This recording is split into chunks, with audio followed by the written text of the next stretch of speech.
যখন এরকম একটা দাগ পড়ছে তখন কি প্রয়োজন, সেটা হচ্ছে এটাকে ত্বরান্বিত করা যায় কিনা কোনোভাবে, সেই কাজটা আমরা আসলে কিভাবে করি। তখন আমরা আমাদের স্কিন কেয়ার রুটিনটা আগে ফিক্স করতে হবে। ফেস ওয়াশ, ময়শ্চারাইজার, সানব্লক, এটা আমরা সবাই জানি, আমাদের ফাউন্ডেশন রাখতেই হবে।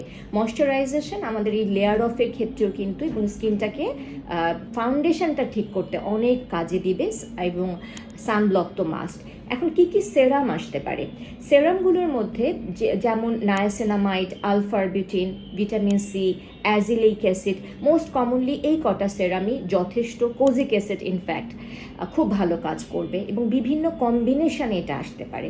আমার স্কিনটা যদি খুবই প্রাথমিক পর্যায়ে হয়, তাহলে সকালে একটা সেরাম, রাতে একটা সেরাম, একটার উপর একটা করেও দেওয়া যেতে পারে। যদি আমারটা আরেকটু ম্যাচিওর স্কিন হয়, 3টা সেরাম একটা রুটিন বানিয়ে দেওয়া যেতে পারে। আরও ম্যাচিওর হলে 2টো সকালে 2টো রাতে দেওয়া যেতে পারে।